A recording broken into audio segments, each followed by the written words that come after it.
The first and base purpose of life is to live, to experience life, to be alive, and to be aware of it.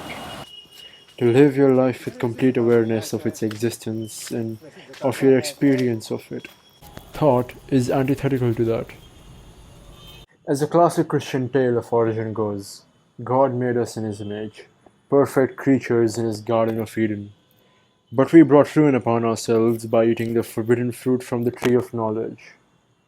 The serpent that enticed Eve to do so spoke such. For God doth know that in the day ye eat thereof, then your eyes shall be opened, and ye shall be as gods, knowing good and evil. And he was right. Thought gives us the knowledge of the world, and consequently of good and evil.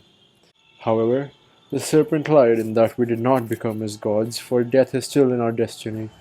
And that is the first realization of thought. The first existential crisis every kid has is the realization of his death, that he's gonna die someday. Beginning to think is beginning to be undermined. Dostoyevsky wrote in Notes from the Underground. The more you think, the more hollow and reasoned you become. You can no longer experience the fullness of soul and the pulp of raw, unquestioned emotion, but rather you become more placid and mechanized, unlike a creature of God.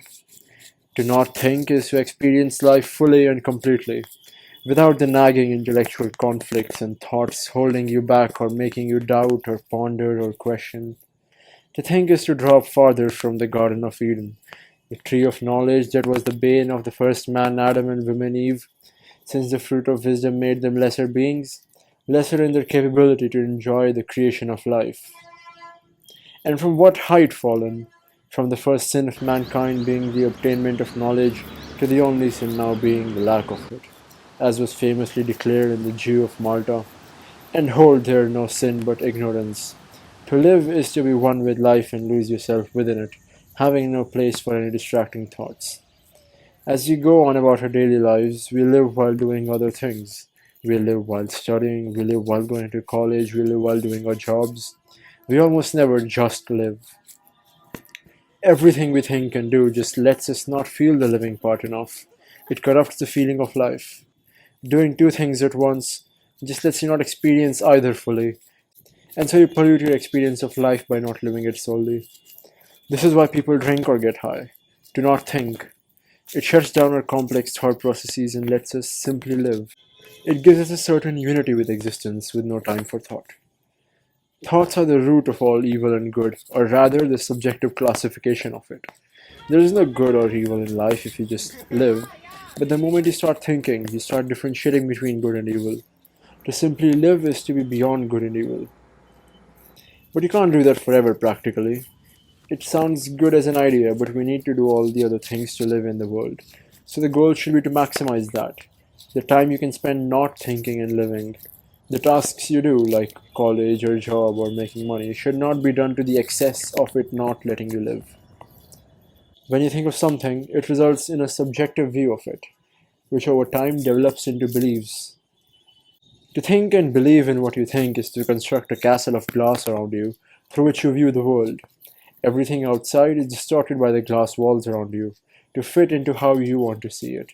But then again, a stone, a strong revelation of thought, a life changing experience, crashes into it and breaks it apart, and it all comes crashing down. Hit with that epiphany, you build another castle of glass to take its place. Inspired from that stone, another pretty castle to live in all your life. Or at least until the next stone strikes. You spend your entire life rebuilding them, not realizing your first error. Or maybe you don't rebuild it. You pretend as if the stone never hit it and your castle is still standing. You ignore that black swan and continue living in the delusion of your castle. Many people live that way. When certain truths contradict their beliefs, they simply ignore those truths so as to not witness their castle falling apart. But let's say you reject a life of delusion and rebuild your castle by making your castle bigger, since you're now more confident in your beliefs, having gained experience. The bigger the castle, the easier it is for stones to hit it. So another one does, and you rebuild it bigger. That too falls apart from another experience you let yourself realize. And you build a slightly different one again. Eventually, your castle becomes big enough to encompass the entire world in it and ceases to be one, as you no longer live in it. Or maybe you decide to go the other way. And when the stone strikes your castle the second time, you rebuild it this time a bit smaller since you don't want it to get hit with stones. So you reduce the number of truths you believe in to make your castle smaller. However, as long as it exists, another stone will hit it, and it does. So you make it smaller, and smaller, and smaller, until your castle reaches a point of singularity as you reduce your truths and beliefs to a single elementary truth. And then there is no castle or thought, just life.